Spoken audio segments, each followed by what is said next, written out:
Hi hello അസ്സാം വലൈക്കും welcome back to simple stories. അപ്പോൾ എന്തൊക്കെയുണ്ട് എല്ലാവരും വർത്താനം? എല്ലാവർക്കും സുഖമാണെന്ന് വിചാരിച്ചു. അൽഹംദുലില്ലാ ഞങ്ങളും ഇവിടെ സുഖമായിട്ട് പോകുന്നുണ്ട്. അപ്പോൾ ഇന്ന് ഞാൻ വന്നിട്ടുള്ളതെന്ന് പറഞ്ഞാൽ കർക്കിടക മാസത്തിൽ നമുക്ക് ഒരു വർഷത്തേക്കുള്ള രോഗപ്രതിരോധ ശേഷി വീണ്ടെടുക്കാൻ വേണ്ടി നമ്മളൊക്കെ വീട്ടിലുണ്ടാക്കിയെടുക്കുന്ന ഒരു കഞ്ഞിയാണ് കർക്കിടക കഞ്ഞി എന്ന് പറയും. ചിലർ പൊടി വെച്ചിട്ട് ചെയ്യും, അതുപോലെ തന്നെ ഇൻസ്റ്റൻ്റ് ആയിട്ട് അങ്ങനെ ഉണ്ടാക്കും, അല്ലെങ്കിൽ നമ്മൾ വീട്ടിൽ പച്ചിലകളൊക്കെ അരച്ചിട്ട് അങ്ങനെ ഉണ്ടാക്കും. രണ്ടും കുഴപ്പമൊന്നുമില്ല, നമ്മുടെ ഓരോരുത്തരുടെ ഇഷ്ടത്തിനനുസരിച്ച് അതൊക്കെ ചെയ്യാം. അപ്പോൾ ഞാനിപ്പോൾ ഇവിടെ വീട്ടിലുള്ള മരുന്ന് പറിച്ചിട്ടാണ് ഞാൻ ഈ കഞ്ഞി ഉണ്ടാക്കുന്നത്. അപ്പോൾ കുറച്ചധികം ലേറ്റ് ആയിട്ടുണ്ട് നമ്മുടെ വീഡിയോ അപ്ലോഡ് ആക്കാൻ വേണ്ടിയിട്ട്. ഞാൻ ഇതിൻ്റെ ഒരു ഷോർട്ട് മുന്നേ തന്നെ അപ്ലോഡ് ചെയ്തിട്ടുണ്ടായിരുന്നു. അപ്പോൾ ഞാൻ പറഞ്ഞല്ലോ കുറച്ചധികം ബിസി ആയിപ്പോയി, അതുകൊണ്ട് മാത്രമാണ് കേട്ടോ ആ വീഡിയോ പെട്ടെന്ന് എനിക്ക് ചെയ്യാൻ പറ്റാതിരുന്നത്. അപ്പോൾ നിങ്ങൾ വീഡിയോ സ്കിപ്പ് ചെയ്യാതെ എൻ്റെ വരെ ഒന്ന് കാണാൻ ശ്രമിക്കണേ. പുതിയ വീഡിയോസ് ഒക്കെ ഉണ്ടെങ്കിൽ നമ്മളെ ചാനൽ ഒന്ന് ലൈക്ക് ചെയ്ത് കമൻറ്റ് ചെയ്ത് സബ്സ്ക്രൈബ് ചെയ്ത് സപ്പോർട്ട് ചെയ്യണേ. കൂടെ തന്നെ ആ ബെല്ലൈക്കൺ ക്ലിക്ക് ചെയ്യാനും കൂടി ഞാനൊന്ന് ഓർമ്മപ്പെടുത്തുകയാണ്. അപ്പോൾ നമുക്ക് വീഡിയോ ഒന്ന് കണ്ടാലോ. അപ്പോൾ മരുന്ന് കഞ്ഞി ഉണ്ടാക്കാൻ ഞാൻ ഇതാ ഇവിടെ കുറച്ച് ഐറ്റംസുകൾ എടുത്ത് വെച്ചിട്ടുണ്ട്. ഞാൻ ഈ മരുന്ന് കഞ്ഞി ഉണ്ടാക്കാൻ ഉപയോഗിക്കുന്ന സാധനങ്ങളാണ് കേട്ടോ. ഇത് മൊത്തത്തിലൊന്നും നമുക്ക് വേണ്ട, അതിന് അളവ് നോക്കിയിട്ട് ചേർത്ത് കൊടുത്താൽ മതി.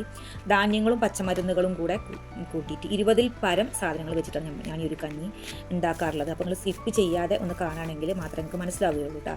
ഇത് മുഴുവനായിട്ട് ഞാൻ പറഞ്ഞല്ലോ എടുക്കണം, നമുക്ക് അളവ് നോക്കിയിട്ട് എടുക്കാം. അപ്പോൾ ഞാനിതൊരു 7 ദിവസം തുടർച്ചയായിട്ടാണ് കുടിക്കാറുള്ളത്. ഈ സമയം നോൺ വെജ് കഴിക്കാത്തതാണ് ഏറ്റവും നല്ലത്.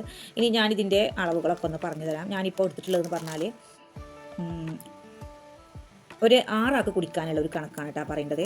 അപ്പോൾ ഒരു 50 ഗ്രാം ചെറുപയർ, 50 ഗ്രാം ഉണങ്ങലരി, 50 ഗ്രാം സൂചി ഗോതമ്പ്, 50 ഗ്രാം നവര, ഇത്രയാണ് ഞാനിപ്പോൾ എടുത്തിട്ടുള്ളത്. ഇനി ഇതിക്ക് വേണ്ട സാധനങ്ങൾ വേറെ എന്തൊക്കെയാണെന്നുള്ളത് പറഞ്ഞുതരാം.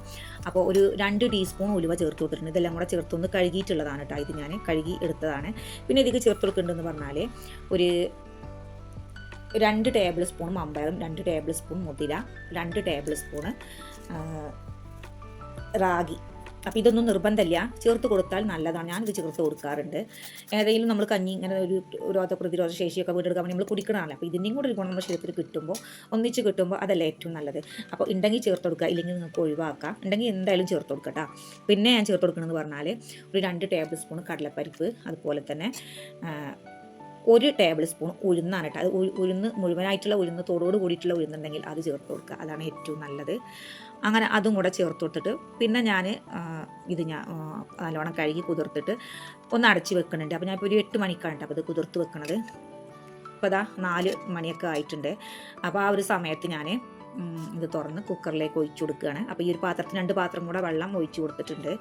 അതും ഒഴിച്ചു കൊടുത്തിട്ട് പിന്നെ നമുക്കിതൊന്ന് വേവിച്ചെടുക്കണം. അപ്പോൾ അതിൻ്റെ മുന്നായിട്ട് ചേർത്ത് കൊടുക്കുന്നത് എന്തൊക്കെയാണെന്ന് വെച്ചാൽ ഒരു 2 ടീസ്പൂൺ ജീരകം, 1 ടീസ്പൂണ് കരിഞ്ജീരകം, അതുപോലെ തന്നെ 1 ടീസ്പൂണ് ആശാളി, പിന്നെ 1 ടീസ്പൂണ് ചതുകുപ്പ, പിന്നെ 1 ടീസ്പൂൺ എള്ള്. ഇത്രയാണ് ചേർത്ത് കൊടുത്തിട്ടുള്ള. ഈ 5 ഐറ്റംസും കൂടെ ചേർത്ത് കൊടുത്തിട്ട് ഒന്ന് ഇളക്കി റെഡിയാക്കിയിട്ട് നമ്മൾ എന്ത് ചെയ്യുക, കുക്കർ അടച്ചിട്ട് ഇതൊന്ന് വേവിച്ചെടുക്കുക. അപ്പോൾ ഒരു 4 വിസിലിൽ ഇത് വെന്ത് വരും. നമ്മൾ കഞ്ഞിയാണല്ലോ കുടിക്കുന്നത്, അപ്പോൾ കുറച്ചൊന്ന് വെന്ത് വരുന്നതാണ് ഏറ്റവും നല്ലത്. ഇനിയിപ്പോൾ നിങ്ങൾക്ക് സമയം ഉണ്ടെങ്കിൽ 4 മണിക്കൂർ കുതിർത്തത് ഒരു ഉണങ്ങിയ മുണ്ടിലെന്തെങ്കിലും ഒന്ന് പൊതിഞ്ഞിട്ട് ഒരു 4-5 മണിക്കൂറും കൂടെ വെക്കാൻ. ഇതൊന്ന് മുള പൊട്ടിയിട്ട് വരും. അങ്ങനെ നമ്മൾ ഉപയോഗിക്കണം, നമുക്ക് തടിക്ക് വളരെയധികം നല്ലതാണ്. അപ്പോൾ സമയം ഉണ്ടെങ്കിൽ അങ്ങനെ ചേർത്ത് കൊടുക്കാം. അപ്പോൾ ഞാനിതെല്ലാം കുക്കറിലേക്ക് ചേർത്ത് കൊടുത്തിട്ട് ഇതൊന്ന് 4 വിസിൽ വെന്ത് വരട്ടെ. അപ്പോൾ ആ സമയം കൊണ്ട് നമുക്ക് പച്ചമരുന്നുകൾ എന്തൊക്കെയാണ് അതിലേക്ക് ചേർത്ത് കൊടുക്കുക എന്നുള്ളതൊന്ന് കണ്ടു നോക്കാം.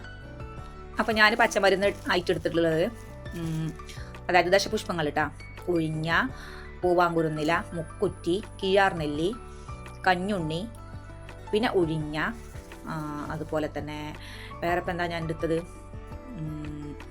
കുറുന്തോട്ടി ഒറ്റ പീസെങ്കിൽ കിട്ടിയിട്ടുള്ളൂ കേട്ടോ. കുറുന്തോട്ടി നല്ല ടേസ്റ്റും കൂടിയാണ് നമ്മൾ കഞ്ഞിയിലൊക്കെ ചേർത്ത് കൊടുക്കുമ്പോൾ. അങ്ങനെ അതൊക്കെ വേരോട് കൂടി തന്നെ എടുത്തിട്ട് നല്ലോണം അതിൻ്റെ മണ്ണൊക്കെ കളഞ്ഞിട്ട് ഒരു 3-4 പ്രാവശ്യം കേട്ടോ കഴുകിയെടുത്ത് നമുക്ക് മണ്ണ് പോയി കിട്ടിയാൽ മതി. അപ്പോൾ അതൊക്കെ വൃത്തിയാക്കി എടുത്തിട്ട് വീണ്ടും ഞാൻ വെള്ളത്തിലിട്ട് വെച്ചിട്ടുണ്ട്. ഇത് ചെറുതാക്കിയിട്ട് കട്ട് ചെയ്തിട്ട് മിക്സിൻ്റെ ജാർക്ക് ഇട്ട് കൊടുത്തിട്ട് ഇതിൻ്റെ സത്ത് മാത്രമാണ് നമുക്ക് ആവശ്യമുള്ളൂ. അപ്പോൾ ഞാൻ അതൊന്ന് മിക്സിൻ്റെ ജാറിലിട്ട് കൊടുത്തിട്ട് അരച്ചെടുക്കുകയാണ്. അപ്പോൾ ഈ ദശപുഷ്പങ്ങൾ എടുക്കാൻ പോകുന്ന വീഡിയോ ഞാനൊരു ഷോർട്ടായിട്ട് ഇട്ടിട്ടുണ്ടായിരുന്നു. പക്ഷേ അതിൻ്റെ അന്നൊന്നും ആയിട്ട് എനിക്ക് വീഡിയോ എഡിറ്റ് ചെയ്ത് വിടാൻ പറ്റിയിട്ടില്ലായിരുന്നു. ഞാൻ ഒരു വീഡിയോ വിട്ടിട്ടുണ്ടായിരുന്നു, ഒരുപാട് ബിസി ആയി പോയതുകൊണ്ട് മാത്രമാണ് കേട്ടോ. അപ്പോൾ നമ്മളെന്തെങ്കിലുമൊക്കെ നിങ്ങൾക്ക് ഷെയർ ചെയ്യുമ്പോൾ അതിൻ്റെ കൂടെ തന്നെ ഇടുമ്പോൾ അത് നിങ്ങളൊക്കെ കാണും, അല്ലെങ്കിൽ പിന്നെ കാണാൻ സാധ്യതയില്ലല്ലോ. അപ്പോൾ കുറച്ച് വൈകി പോയി, അതുകൊണ്ടാണ്. അങ്ങനെ ഇതൊക്കെ ഇതാ മിക്സിൻ്റെ ജാറിൽ ഇട്ട് കൊടുത്ത് നല്ലോണം ഒന്ന് അടിച്ചെടുത്തിട്ട് ഇതാ അതിൻ്റെ ചണ്ടിയൊക്കെ പിഴിഞ്ഞിട്ട് ഞാൻ ഒഴിവാക്കിയിട്ട് ഇതിൻ്റെ സത്ത് മാത്രം എടുത്തിട്ടുണ്ട്. ഒരുപാട് വെള്ളമാക്കണ്ട കേട്ടോ, അരച്ചെടുക്കുമ്പോൾ അത് അരയാൻ പാകത്തിന് മാത്രം വെള്ളം മതി. അങ്ങനെ നല്ലോണം പിഴിഞ്ഞെടുത്തിട്ടുണ്ട്. അപ്പോൾ ആ ഒരു സമയം കൊണ്ട് തന്നെ നമ്മൾ നേരത്തെ വെച്ചിരുന്ന ആ ഒരു ഇതുണ്ടല്ലോ ധാന്യങ്ങൾ, അതൊക്കെ നല്ലോണം പാകത്തിന് വെന്തിട്ടുണ്ട്. ഒരു 4 വിസിലുകൊണ്ട് തന്നെ എല്ലാം നല്ലോണം വെന്ത് കിട്ടിയിട്ടുണ്ട്. അപ്പോൾ അതിലേക്ക് ഞാൻ നമ്മുടെ തേങ്ങൻ്റെ 2ാം പാലാണ് കേട്ടോ ഒഴിച്ചു കൊടുക്കുന്നത്. അതൊന്ന് ഒഴിച്ചു കൊടുത്തിട്ട് പാകം നോക്കുക, നമുക്ക് എത്രത്തോളമാണ് കുടിക്കാൻ വേണ്ടത് എന്നുള്ള. ചിലർക്ക് നല്ല കട്ടിയായിട്ടാവും, ചിലർക്ക് ലൂസായിട്ടാവും. അപ്പോൾ അതൊക്കെ നിങ്ങൾ ശ്രദ്ധിക്കുക. അപ്പോൾ ഞാൻ ഇതിൻ്റെ ഒരു പരുവത്തിനാണ് ഇപ്പോൾ എടുത്തിട്ടുള്ളത്. അപ്പോൾ അതൊന്ന് പാർന്നു കൊടുത്തിട്ട് ഒന്ന് പാകാക്കിയിട്ട് ജസ്റ്റ് ഒന്ന് തിള വന്നാൽ നമുക്ക് ഈ മരുന്ന് ചേർത്ത് കൊടുക്കും. അപ്പോൾ എനിക്ക് ഒരു പാത്രം മരുന്ന് മീൻസ് ഞാൻ ഈ അരച്ചെടുത്തതുണ്ടല്ലോ, അത് എനിക്ക് ഈ ഒരു പാത്രത്തിന് ഒരു പാത്രം കിട്ടിയിട്ടുണ്ടായിരുന്നു അതിൻ്റെ സത്ത്. അപ്പോൾ അതിൽ പാതി തന്നെ ഞാൻ ഒഴിച്ചു കൊടുക്കുന്നുണ്ട്. അതും കൂടെ ഒഴിച്ചു കൊടുത്തിട്ട് ജസ്റ്റ് ഒന്ന് തിള വന്നു കഴിഞ്ഞാൽ നമുക്ക് തേങ്ങൻ്റെ ഫസ്റ്റ് പാൽ ഒഴിച്ചു കൊടുക്കണം. അപ്പോൾ അതിൻ്റെ മുന്നായിട്ടാണ് ഞാൻ കുറച്ച് ഉപ്പിട്ട് കൊടുത്തിട്ടുണ്ടായിരുന്നു. പാകം നോക്കിയിട്ട് ഉപ്പ് ചേർത്ത് കൊടുക്കട്ടോ. അപ്പോൾ ഞാൻ ഇവിടെ കല്ലുപ്പാണ് ചേർത്ത് കൊടുത്തിട്ടുള്ളത്. ഇതിന് പകരം നിങ്ങൾക്ക് ഇന്ദുപ്പ് ഉണ്ടെങ്കിൽ ചേർത്ത് കൊടുക്കാം. അപ്പോൾ അതും കൂടെ ചേർത്ത് കൊടുത്തിട്ടൊന്ന് മിക്സാക്കി കൊടുത്തിട്ട് ലാസ്റ്റ് 1ാം പാലും കൂടെ ഒഴിച്ചു കൊടുത്ത് പാകം നോക്കിയതിന് ശേഷം ഉപ്പൊക്കെ അപ്പം ഒന്ന് ചെക്ക് ചെയ്താൽ മതി. അതും എല്ലാം കൂടെ ചേർത്തിട്ട് ജസ്റ്റ് ഒന്ന് തിള വന്നാൽ മാത്രം മതി, നമുക്ക് അടുപ്പിൽ നിന്നും വാങ്ങി വെക്കാനാവും. അപ്പോൾ നിങ്ങൾ ഇതുപോലെ തന്നെ ഒന്ന് ട്രൈ ചെയ്ത് നോക്കട്ടെ. നല്ല ഹെൽത്തി ആയിട്ടുള്ളതും അതുപോലെ തന്നെ രോഗപ്രതിരോധ ശേഷിക്കും എല്ലാം കൊണ്ടും നമ്മുടെ ശരീരത്തിന്, അതായത് ആരോഗ്യത്തിനും അതുപോലെ തന്നെ മുടിക്ക്, നഖത്തിന്, എല്ലാത്തിനും നല്ലൊരു ഇതായിട്ടുള്ള ഒരു കർക്കിടക മാസത്തിൽ നമ്മൾ ഞാൻ ഉണ്ടാക്കാറുള്ള ഒരു കർക്കിടക കഞ്ഞിയാണ് ഞാൻ നിങ്ങൾക്ക് ഷെയർ ചെയ്തിട്ടുള്ളത്. ഇത് നമ്മുടെ ഇഷ്ടത്തിന് ഒന്നല്ലെങ്കിൽ നെയ്യ് ചേർത്തിട്ടോ അല്ലെങ്കിൽ ശർക്കര ചേർത്തിട്ടോ, നമ്മൾ പനം ശർക്കര ഉണ്ടല്ലോ അത് ചേർത്തെടുക്കുമ്പോൾ ഒന്നും കൂടെ ഹെൽത്തിയാണ്. അത് കുട്ടികൾക്ക് കൊടുക്കുകയാണെങ്കിൽ 10 വയസ്സിന് മുകളിലുള്ള കുട്ടികൾക്ക് കൊടുക്കണതിന് കുഴപ്പമില്ല. പക്ഷേ എൻ്റെ താഴെയുള്ള കുട്ടികൾക്ക് കൊടുക്കുന്നത് അത്ര നല്ലൊരു ഇതല്ല എന്നുള്ളതാണ് കേട്ടോ എൻ്റെ ഒരു അഭിപ്രായം. അതുപോലെ തന്നെ ഇന്ദുപ്പ് ചേർത്തിട്ടാണെങ്കിൽ ഇന്ദുപ്പ്, അല്ലെങ്കിൽ നമ്മുടെ സാധാ ഞാൻ കല്ലുപ്പാണ് ഇപ്പോൾ ചേർത്തുള്ളത്, ചേർത്തിട്ട് മധുരമില്ലാത്ത രീതിയിൽ അങ്ങനെയും വേണമെങ്കിൽ നമുക്ക് കഴിക്കാൻ പറ്റും. അപ്പോൾ ഞാനിപ്പോൾ ഇത് ലാസ്റ്റ് നെയ്യിട്ടിട്ട് കുറച്ച് ചെറിയുള്ളിയും ഒരു അല്ലി വെളുത്തുള്ളിയൊക്കെ ചേർത്ത് കൊടുത്തിട്ട് കുറച്ച് കറിവേപ്പില, ഇതൊക്കെ നമ്മളെ ഹെൽത്തി ആയിട്ടുള്ള നമ്മളെ ശരീരത്തിൽ ചെല്ലേണ്ട കാര്യങ്ങളാണ്. അപ്പോൾ ഇപ്പോഴത്തെ കുട്ടികളൊക്കെ എന്ന് പറഞ്ഞാൽ ഉള്ളി കറിവേപ്പും ഒക്കെ പുറത്തേക്ക് ഇങ്ങനെ എടുത്ത് മാറ്റി കളയില്ലേ. അപ്പോൾ ഇങ്ങനത്തെ ഈ ഒരു കഞ്ഞിൻ്റെ കൂടെ അവർക്ക് കൊടുക്കുമ്പോൾ കുട്ടികളെന്ന് ഉദ്ദേശിച്ച് ഞാൻ കുറച്ച് വലിയ മക്കളായിട്ട് ഞാൻ എൻ്റെ മോളിമോൻ്റെയൊക്കെ കാര്യമാണ് പറയുന്നത്. അവരൊക്കെ അതാ പാത്രത്തിൻ്റെ ചുറ്റുഭാഗം ഇങ്ങനെ എടുത്ത് വെക്കും. അപ്പോൾ ഇതൊക്കെ എന്ന് പറഞ്ഞാൽ അറിയാതെ അങ്ങോട്ട് കഴിച്ചു പോയിക്കോളും കഞ്ഞിൻ്റെ കൂടെ. അപ്പോൾ അതൊന്ന് താളിച്ചിട്ട് ഇതിൽ കൊഴിക്കുന്നുണ്ട് ചെറിയുള്ളിയും വെളുത്തുള്ളിയും പിന്നെ കറിവേപ്പിൻ്റെ അല്ലെങ്കിൽ കുറച്ച് നെയ്യ് ചേർത്തിട്ട്. ഇനിയിപ്പോൾ ഇതിൽ നിങ്ങൾക്ക് മക്കൾക്ക് മധുരം ചേർത്തിട്ടാണ് കൊടുക്കണമെങ്കിൽ വലിയ മക്കൾക്കാണ് ഞാൻ ഉദ്ദേശിച്ചത്. അപ്പോൾ കുറച്ച് ശർക്കര ചേർത്തിട്ട് പനം ശർക്കര ചേർത്തിട്ട് പെട്ടെന്ന് അത് കുടിച്ച് തീരുട്ടാ. അപ്പോൾ നല്ല രസമുണ്ട്, കുട്ടിയൊക്കെ കൊടുത്തിട്ട് അവർ കഴിച്ചിട്ടുണ്ടായിരുന്നു. അപ്പോൾ നിങ്ങൾ ട്രൈ ചെയ്ത് നോക്കുക, ഫീഡ്ബാക്ക് അറിയിക്കുക. വീഡിയോ ഇഷ്ടപ്പെട്ടാലും ഇല്ലെങ്കിലും ലൈക്ക് ചെയ്യാനും കമൻറ്റ് ചെയ്യാനും സബ്സ്ക്രൈബ് ചെയ്യാനും ഒന്നും മറക്കല്ലേ. ഒരുപാട് കൂട്ടുകാർ നമ്മളെ വീഡിയോ കണ്ടിട്ട് ലൈക്ക് ചെയ്യാതെയും കമൻറ്റ് ചെയ്യാതെയും ഒക്കെ പോകുന്നുണ്ട്. അപ്പോൾ നിങ്ങളുടെ അഭിപ്രായങ്ങൾ എന്തെങ്കിലും അറിഞ്ഞെങ്കിൽ നമുക്ക് വീഡിയോയിൽ മാറ്റങ്ങൾ വരുത്താൻ പറ്റുള്ളൂ. അതുപോലെ തന്നെ ഇൻഷാ അല്ലാഹ് ഞാൻ 5K ആയിട്ടുണ്ടെങ്കിൽ ഒരു ഗിവ് അവേ പ്ലാൻ ചെയ്യുന്നുണ്ട്.